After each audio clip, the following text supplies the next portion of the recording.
안녕하세요. 오늘은 계속해서 저희가 창세기 42장을 간단하게 살펴보도록 하겠습니다. 먼저 잠깐 기도하겠습니다. 하나님 아버지, 저희가 다시 주님의 말씀 앞에 섰습니다. 저희가 주님의 말씀을 통해서 예수님을 더욱더 알아가게 되고 더욱더 사모하는 마음이 간절해질 수 있도록 도와주시기 원합니다. 예수님의 이름으로 기도드렸습니다. 아멘. 창세기 42장은요, 정말로 굉장히 위대한 장입니다. 하나님께서는 요셉에게 미래를 보여주셨죠. 요셉은 7년간의 풍년과 7년간의 흉년에 대해서 하나님께서 보여주신 계시로 인해서 미리 알고 있었습니다. 만일 요셉이 다른 사람을 사랑하지 않고 자신만 사랑하는 이기적인 사람이었다면 요셉은 파라오에게 미래에 관해서 거짓말을 했을 수도 있어요. 그는 자신이 미래에 일어날 일을 알게 된 것을 어떤 자신의 부자가 되기 위한 그러한 기회로 삼지 않았습니다. 미래에 대해서 안다면 어떠실 것 같아요, 여러분들? 부자가 될 수 있는 기회로 삼겠죠. 요셉은 그렇지 않았다는 거예요. 이집트에 있는 누구도 앞으로 일어날 일에 대해서 알지 못했습니다. 혼자만 미래에 관해서 정확히 알고 있다는 것은 엄청난 기회였음이 틀림없죠.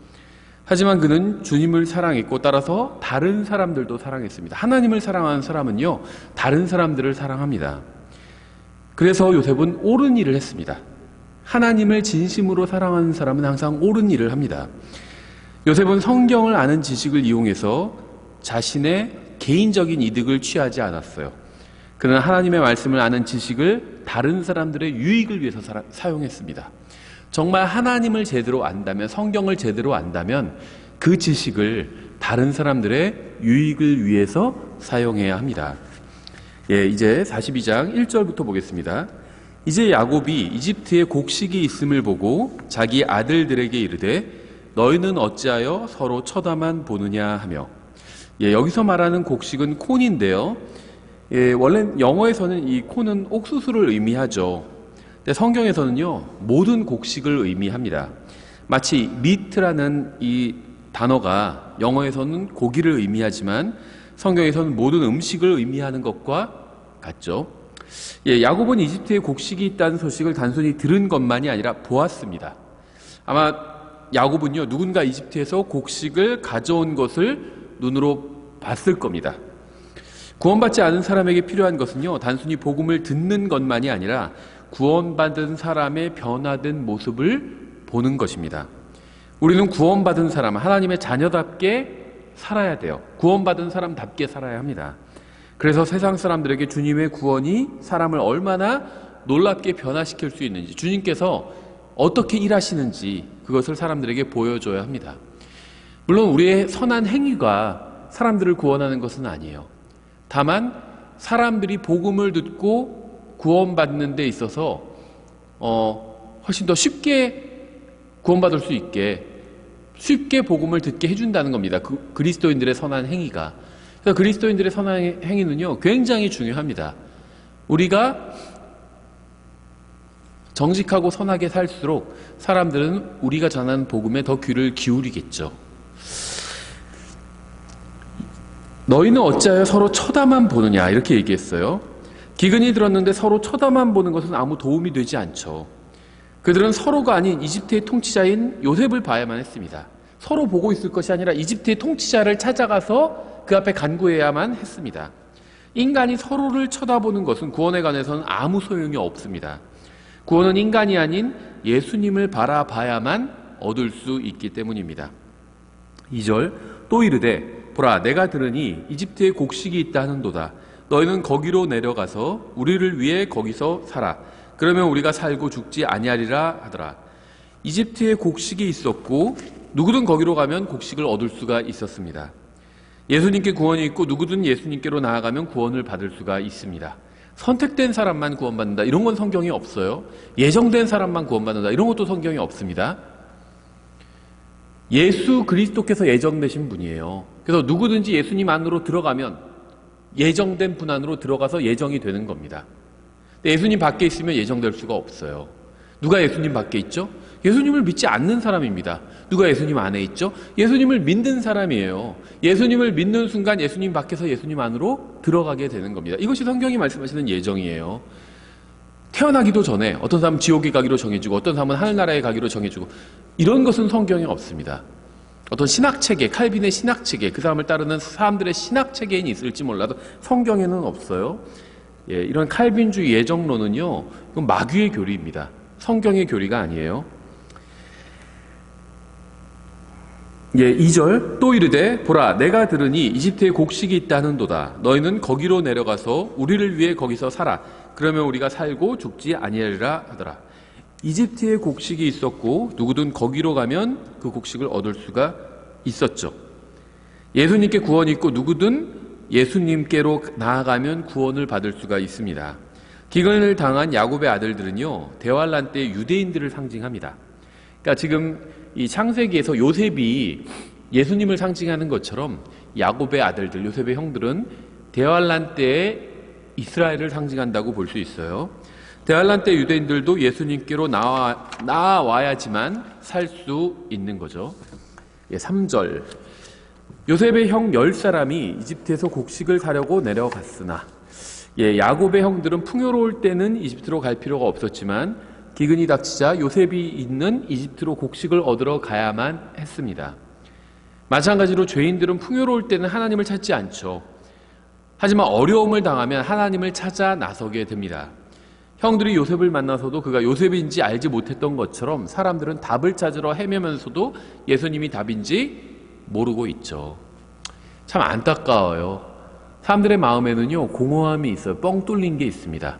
이 공허함은 오직 예수님으로만 채워지게 돼 있어요. 왜냐하면 하나님께서 그렇게 만드셨습니다. 인간이 타락한 순간부터 하나님께서는 인간의 마음에 예수님으로만 채울 수 있는 공허함을 주셨습니다. 그래서 이 공허함은요, 한편으로는 인간을 불행하게 만드는 것이기도 하지만 다른 한편으로는 하나님을 찾을 수 있는, 예수님을 찾을 수 있는, 참된 구원자를 찾을 수 있는 아주 중요한 단서이기도 한 것이죠. 4절 야곱이 요셉의 동생 베냐민을 그의 형들과 함께 보내지 아니하였으니 이는 그가 말하기를 혹시 그에게 재난이 닥칠까 두렵다 하였기 때문이더라. 기근이 닥치자 야곱의 아들들이 헤어지게 되었지만 결국 요셉을 포함해서 모든 아들들이 다시 만나게 되었죠.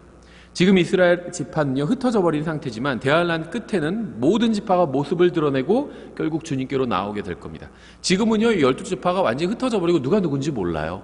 대환란 끝에는 다시 주님 앞에서 모이게 될 겁니다. 야곱이 베냐민을 요셉에게로 보내지 않은 이유는 아직 그의 정체를 모르기 때문이죠. 마찬가지로 현재 이스라엘이 예수님을 믿지 않는 이유는 주님의 정체를 아직 모르기 때문입니다. 주님이 누군지는 몰라요. 어떤 사람들은 메시아닉 주는 그래도 예수님을 믿는다 그러지만 예수님을 잘못 믿고 있어요. 예수님을 개인의 구원자로 믿어야 됩니다. 지금은 메시아닉 주는요, 예수님을 민족의 구원자로만 믿고 있어요. 개인의 구원자가 아니라 왕국을 세우실 분으로만 알고 있다는 겁니다. 자신의 혼을 지옥에서 건져내실 분으로는 아직 모르고 있어요. 그래서 메시아닉 주는요, 그리스도인이 아닙니다. 이 사람들은 그냥 메시아닉 주는 이단 종파 중에 하나일 뿐이에요. 5절 이스라엘의 아들들이 곡식을 사러 온 자들 가운데 있었으니 이는 가나안 땅에 기근이 있었기 때문이더라. 이 세상에는 영적인 기근이 있죠. 아무리 물질이 풍족해도 마음속 깊은 곳에는 공허만이 있을 뿐입니다. 예수님께 나아가지 않으면 누구도 인생의 의미와 만족을 얻을 수 없습니다. 호세아서를 잘못 이해해서요, 어떤 사람들은 마지막 때 말씀의 기근이 있다 이렇게 주장하는 사람들이 있는데 성경에는 그런 말이 없어요. 성경에서 말씀하시는 마지막 때의 기근은요, 말씀의 기근이 아니라 말씀을 듣는 것에 대한 기근이 있을 것이라고 말씀하고 있습니다. 말씀은 있어요. 성경을 어떻게 적그리스도가 다 뺏어갑니까? 뺏어갈 수 없어요. 지금 너무 많아요. 과거보다 지금은 성경이 더 많아지고 있습니다. 더 많아지고 있어요. 성경 출판사 더 늘어나고 있습니다. 킹제임스 성경도 더 많아지고 있어요. 온라인으로도 성경을 쉽게 접할 수 있죠. 킹제임스 성경 PDF로 된 것도 굉장히 많이 있습니다. 이거 없앨 수가 없어요. 다만 성경을 가르치는 사람들을 없앨 수는 있겠죠. 잘못된 교육을 통해서. 또 휴거가 되고 나면 예수님을 진실하게 믿고 성경을 제대로 가르쳤던 사람들은 다 휴거돼서 올라가게 되겠죠. 그러면 말씀의 기근이 아니라 말씀을 듣는 것에 대한 기근이 이제 시작이 되겠죠.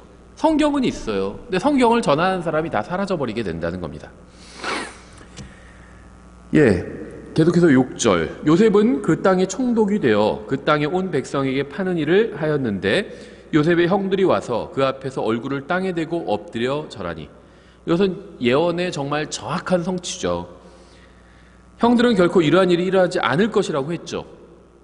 우리가 너한테 절하겠냐? 절대 그렇지 않을 거다. 이렇게 얘기했지만 하나님께서 말씀하신 대로 정확히 이러한 일이 일어났습니다. 모든 것은 결국 하나님의 말씀대로 이루어질 겁니다. 그래서 우리는요, 두려워할 필요가 없어요. 성경에는 인류의 종말이 기록되어 있잖아요. 그리고 새로운 시작이 또 기록되어 있습니다. 이 세상이 어떻게 될지가 성경에 기록되어 있어요. 그래서 우리는요, 이 세상에 대해서 두려워할 필요가 없습니다. 이래서 세상이 망하면 어떡하지? 인류가 이러다가 이 전염병으로 망하면 어떡하지? 이렇게 두려워할 필요가 없어요. 성경에는요, 인류가 어떻게 망하고 어떻게 다시 시작하는지가 나와 있습니다. 예수님의 재림하심으로 이 사악한 인간 정부와 세계는 망하게 되죠. 그리고 예수님께서 새하늘과 천년왕국 세우시고 새하늘과 새 땅을 통해서 다시 세상을 시작하실 것입니다. 그래서 우리는 이 세상에 대해서 걱정하지 않아요. 우리는 모든 일의 결말을 알고 있습니다. 모든 것은 결국 성경에 기록된 대로 하나님의 말씀대로 될 것입니다. 이스라엘 민족이 지금은 예수님을 거부하고 있지만 결국 주님 앞에 무릎을 꿇게 될 것입니다. 마치 형들이 요셉에게 무릎을 꿇었던 것처럼. 7절. 요셉이 자기 형들을 보고 그들을 알았으나 그들에게 낯설게 행하며 그들에게 거칠게 말하고 또 그들에게 이르되 너희가 어디에서 왔느냐 하매 그들이 이르되 양식을 사려고 가나안 땅에서 왔나이다 하니라. 요셉이 형들에게 거칠게 말한 이유는 형들을 시험하기 위함이었습니다. 대환란 때 주님께서는 이스라엘을 시험하기 위해서 거칠게 다루실 것입니다. 요셉의 형들은 동생에게 끔찍한 죄를 저질렀기 때문에 이 거친 대우를 받는 것이 합당했죠.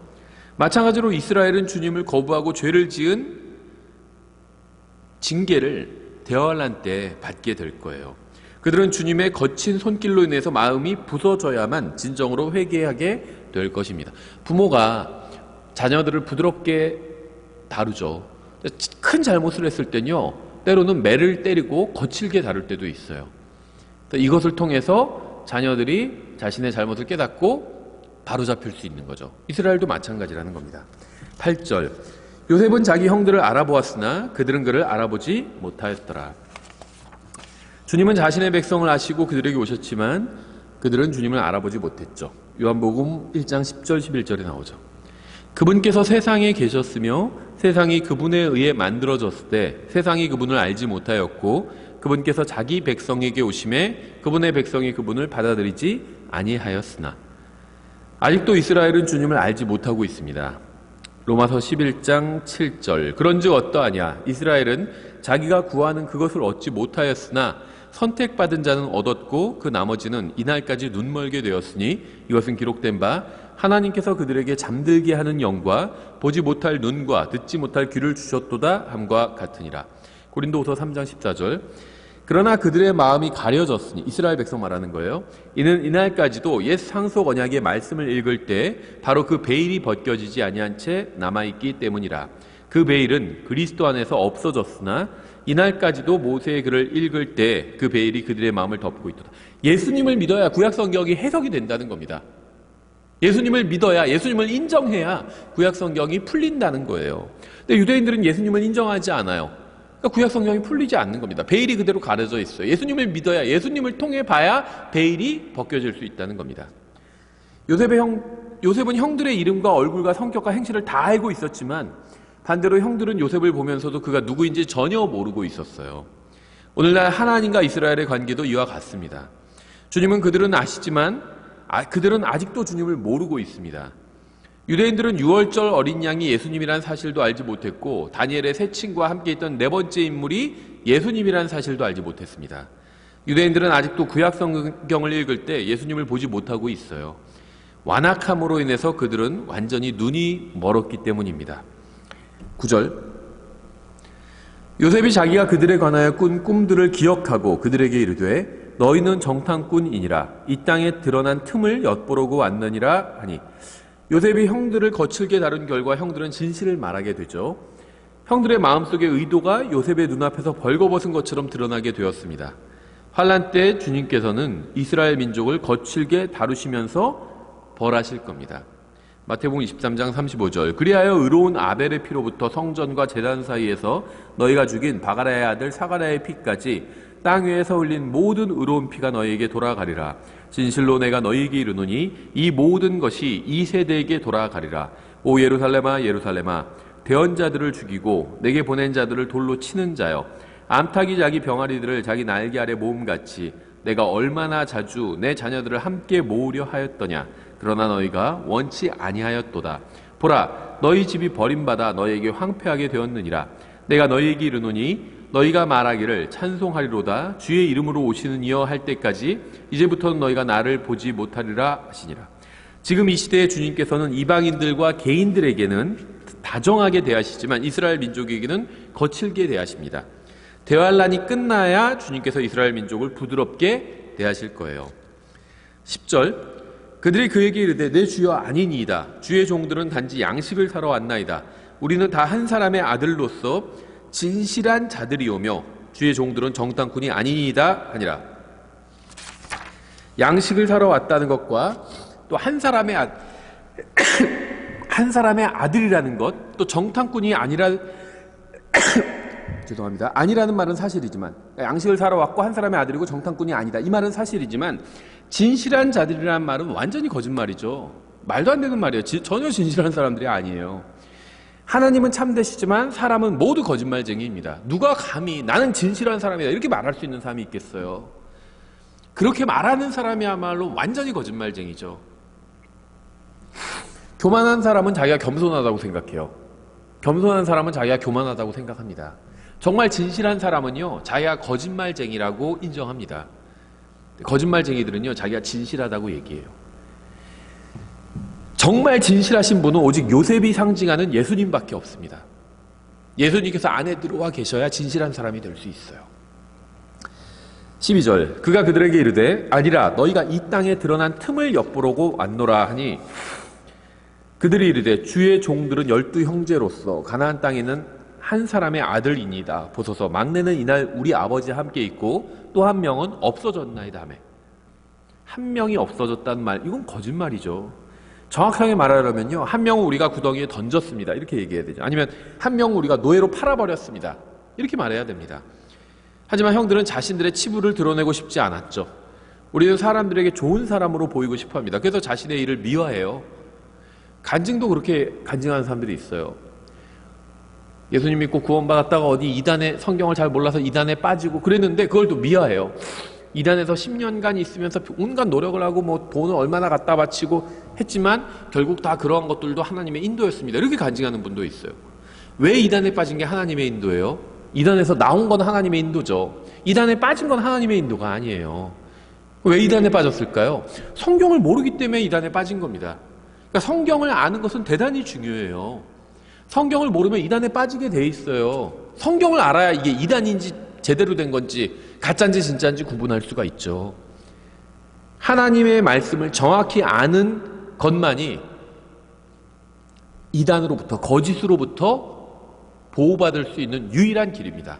그래서 성경 열심히 공부해야 돼요. 앞에서 가르치는 사람이 거짓말을 하는지 진실을 말하는지 어떻게 알아요? 하나님의 말씀을 알아야 알 수 있어요. 그걸 구분할 수 있다는 겁니다. 14절, 요셉이 그들에게 이르되 내가 너희에게 말하기를 너희는 정탐꾼이라 한 말이 바로 그것이니라. 너희는 이같이 하여 너희 말을 입증할지니라. 파라오의 생명을 두고 맹세하노니 너희 막내 동생이 여기에 오지 아니하면 너희가 여기에서 나아가지 못하리라. 너희 중에 한 사람을 보내어 너희 동생을 데려오게 하고 너희는 감옥에 갇혀 있으라. 내가 너희 말을 입증하여 너희 속에 진실함이 있는지 보리라. 파라오의 생명을 두고 맹세하노니 그리하지 아니하면 너희는 분명히 정탐꾼이니라 하고 그들을 다 사흘 동안 함께 감금하였더라. 요셉은 형들을 시험하고 있죠. 그들이 막내 동생을 어떻게 대하는지 시험해서 그들의 반응을 보고 있습니다. 이러한 시험을 통해서 그들은 스스로 이제 돌아보기 시작하고 있죠. 18절 셋째 날 요셉이 그들에게 이르되 나는 하나님을 두려워하나니 이같이 하여 살지니라. 요셉은 항상 자신이 하나님을 믿는다는 사실을 공개적으로 밝혔습니다. 요셉은 이교도들 앞에서, 심지어 통치자인 파라오 앞에서도, 파라오도 이교도죠, 파라오 앞에서도 하나님을 부끄러워하지 않았고요, 자신의 믿음을 드러내고 간증하기를 주저하지 않았어요. 요셉은 이미 수차례에 걸쳐서 자신의 믿음을 간증했습니다. 많이 나와요. 창세기 39장 9절 이 집에는 나보다 더 큰 자가 없으며 주인이 당신 외에는 아무것도 내게 금하지 아니하였으니, 보디발의 아내가 이제 유혹할 때죠. 이는 당신이 그의 아내이기 때문이라. 그런즉 내가 어찌 이 큰 악을 행하여 하나님께 죄를 지으리까 하니라. 하나님께서 보고 계시기 때문에 내가 절대 죄를 지을 수 없다, 이렇게 얘기하고 있죠. 40장 8절 그들이 그에게 이르되 우리가 꿈을 꾸었으나 그것을 해석할 자가 없도다 하거늘 요셉이 그들에게 이르되 해석은 하나님께 속한 일이 아니니까 청하건대 내게 그 꿈을 고하소서 하니라. 여기서도 하나님에 대해서 이야기하고 있죠. 41장 16절 요셉이 파라오에게 응답하여 이르되 그 일은 내게 있지 아니하니이다. 하나님께서 파라오에게 화평의 답을 주시리이다 하니라. 51절 요셉이 맏아들의 이름을 므낫세라 하였으니 이는 그가 말하기를 하나님께서 나로 하여금 나의 모든 수고와 나의 아버지의 온 집을 잊게 하셨다 하였기 때문이요. 요셉의 간증처럼 그는 항상 하나님의 인도를 구했고 주님과 동행했습니다. 그가 고난 가운데서도 아무 불평 없이 모든 어려움을 이길 수 있었던 비결이 바로 여기에 있었죠. 요셉은 모든 것의 뒤에 계신 주님을 보았기 때문에 자신에게 해를 가하는 사람들에게도 은혜와 긍휼을 베풀 수가 있었습니다. 우리도 모든 일에 뒤에 계시는 주님을 바라야 돼요. 단순히 나타나는 현상이 아니라 이 모든 것의 뒤에 계신 주님을 바라본다면 우리가 두려워하거나 놀라지 않을 수 있다는 겁니다. 전염병의 뒤에 계신 주님을 바라봐야 돼요. 이 세상 정부는 전염병을 통제하지 못할지 몰라도요, 주님은 통제하실 수가 있어요. 통제하고 계십니다. 그 주님을 바라보면요, 아무것도 두려워할 게 없다는 겁니다. 그렇다고 해서 무슨 방역수칙 지키지 말라는 게 아니에요. 그리스도인들은요, 세상의 기대에 부응해 줘야 돼요. 우리가 이런 사실을 살펴봤죠. 파라오가 먹고 사는 문제에 대해서, 국가의 일에 대해서 요셉에게 의견을 구하니까 요셉이 얘기를 해줬잖아요. 세상의 기대에 부응해 줬습니다. 그리스도인들도 그래야 됩니다. 세상 사람들을 도와줘야 돼요. 방역수칙을 지키라고 하면 지켜야 됩니다. 그렇죠. 우리의 신앙을 부인하는 게 아닌 한도 내에서는 우리가 협조를 해줄 수 있는 거죠. 우리의 신앙을 부인하는 걸 요구한다면 그것은 우리가 협조할 수는 없습니다. 그렇죠.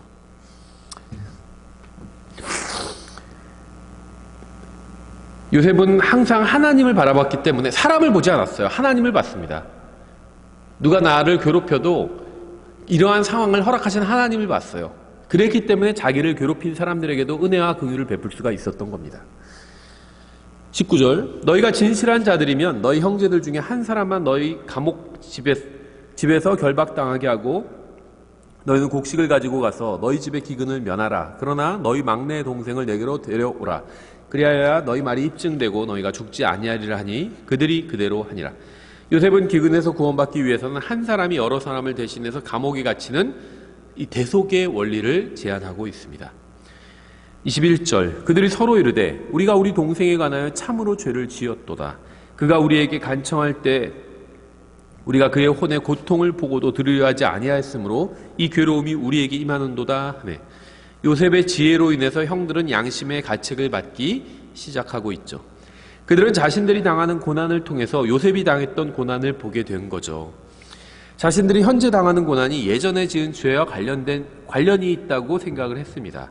이집트로 동생을 팔아버렸는데 지금 자신들이 이집트에 있으니까 충분히 그렇게 생각할 수 있었겠죠. 어쩌면 그들은 예전에 요셉이 불쌍한 처지에 있었던 것처럼 지금 자신들이 불쌍한 처지에 놓여 있다고 생각했을 거예요. 그들은 자신들의 죄가 결국 자신들을 찾아냈다는 사실을 인정했습니다. 요셉이 예수님을 상징하는 것처럼 요셉의 형들은 대환란 때 이스라엘을 상징합니다. 대환란 때 유대인들은 주님 앞에서 자신들의 죄를 인정하게 될 것입니다. 22절 르우벤이 그들에게 응답하여 이르되 내가 너희에게 말하여 이르기를 그 아이에게 죄를 짓지 말라 하지 아니하였느냐. 그래도 너희가 들으려 하지 아니하였느니라. 그러므로 보라 우리에게 그의 피도 요구하는도다 하니라. 루벤은 이제 구체적으로 형제들의 죄를 지적하고 있죠. 문제는 루벤 자신도 요셉에게 행한 사악한 짓에 대해서 무죄하지는 않다는 겁니다. 그는 동생들의 죄를 적극적으로 막지 않았고요. 결국 바로 잡지도 못했죠. 그 아버지께 또 거짓말을 했잖아요. 23절 요셉이 통역자를 통해 그들에게 말하였으므로 그들은 그가 자기들의 말을 알아듣는 줄을 생각하지 못하였더라. 형들은 자신들의 대화를 요셉이 알지 못한다고 생각했지만 요셉은 그들이 하는 말을 다 듣고 있었고요. 내용을 알고 있었습니다.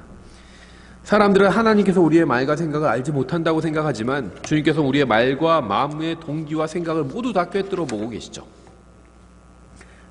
24절 요셉이 그들을 떠나 몸을 돌이켜서 울고 그들에게 다시 돌아와서 그들과 대화하다가 그들 중에서 시몬을 취하여 그들의 눈앞에서 결박하였더라.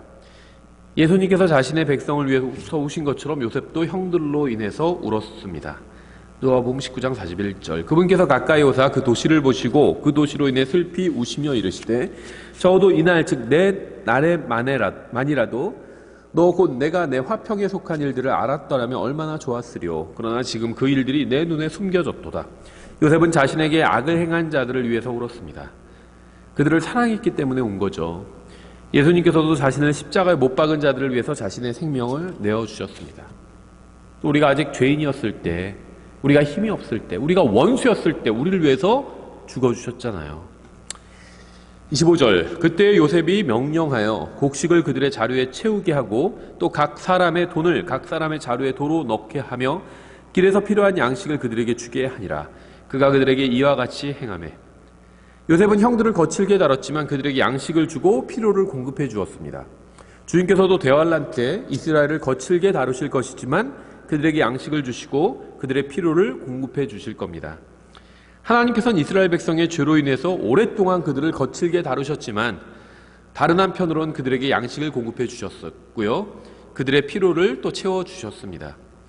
예레미야서 30장 11절 내가 너와 함께하여 너를 구원하리라. 주가 말하노라. 내가 너를 흩어서 민족들에게로 가게 하였거니와 그 모든 민족들은 내가 완전히 끝을 낼지라도 너는 완전히 끝을 내지 아니하리라. 다만 내가 적절히 너를 바로잡을 것이요 전혀 벌하지 않은 채 두지는 아니하리라. 돌봐주시지만 죄를 짓는 것은 간과하지 않으시겠다는 거죠. 에스겔서 11장 16절 그러므로 이르기를 주 하나님이 이같이 말하노라. 내가 비록 그들을 멀리 이교도들 가운데로 내던지고 그 나라들 가운데로 흩었을지라도 그들이 이르게 될 그 나라들에서 내가 그들에게 작은 성소가 되리라 하라. 다시 창세기 42장으로 돌아서 26절에 그들이 곡식을 나귀에 싣고 거기를 떠났더라. 그들 중 한 사람이 여관에서 나귀에게 먹이를 주려고 자기의 자루를 풀고는 자기 돈을 발견하였으니 보라 돈이 그의 자루 아귀에 있더라. 그가 자기 형제들에게 이르되 내 돈을 도로 넣었도다. 보라 돈이 내 자루 속에 있도다 하니 그들의 마음이 그들을 기진하게 하므로 그들이 두려워하며 서로 이르되 하나님께서 우리에게 행하신 이 일이 도대체 무엇이냐 하였더라. 이들은 다시 어려움에 빠지게 되었습니다. 이들은 자기들에게 일어나는 일의 의미를 전혀 이해하지 못하고 있죠. 우리도 하나님께서 하신 일의 의미를 모를 때가 있어요. 왜 이런 일이 일어나게 하셨을까? 이럴 때가 있죠. 요셉은 이들의 마음을 시험하기 위해서 이들을 궁지로 몰아넣었던 겁니다. 마찬가지로 하나님께서도 우리의 믿음을 시험하기 위해서 우리에게 어려움을 주실 때가 있습니다. 따라서 어려운 상황이 닥치면 이상하게 생각하지 말고요. 주님의 말씀을 믿는 믿음을 드러내서 주님께 보일 때라고 여겨야 돼요. 어려움이 닥치면, 고난이 닥치면 이상하게 생각하지 말고요. 나의 믿음을 주님께 입증할 좋은 기회다 이렇게 생각해야 된다는 겁니다. 29절 그들이 가나안 땅에 돌아와 자기들의 아버지 야곱에게 이르러 자기들에게 일어난 모든 일을 그에게 고하여 이르되 그 땅의 주 그 사람이 우리에게 거칠게 말하고 또 우리를 그 나라의 정탐꾼으로 여기기에 우리가 그에게 이르되 우리는 진실한 자들이요 정탐꾼이 아니니이다. 우리는 우리 아버지의 아들로서 12형제인데 한 명은 없어지고 막내는 이날 우리 아버지와 함께 가나안 땅에 있나이다 하였더니 그 나라의 주 그 사람이 우리에게 이르되 내가 이같이 하여 너희가 진실한 자들임을 알리라. 너희 형제들 중에 한 사람을 여기에 나와 함께 남겨두고 양식을 가지고 가서 너희 집안의 기근을 면하고 너희 막내 동생을 내게로 데려오라. 그러면 너희가 정탐꾼이 아니요 진실한 자들임을 내가 알고 이에 너희 형제를 너희에게 건네주리니 너희가 이 땅에서 거래를 하리라 하였나이다 하더라. 이들은 일어난 일을 나름대로 해석하고 대응책을 마련했지만 아무 의미 없는 것이었죠.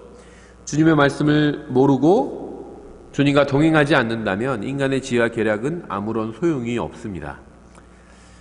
35절, 그들이 자기들의 자루를 비우고 보니 각 사람의 돈 뭉치가 각 사람의 자루 속에 있으므로 그들과 그들의 아버지가 돈 뭉치를 보고 두려워하더라.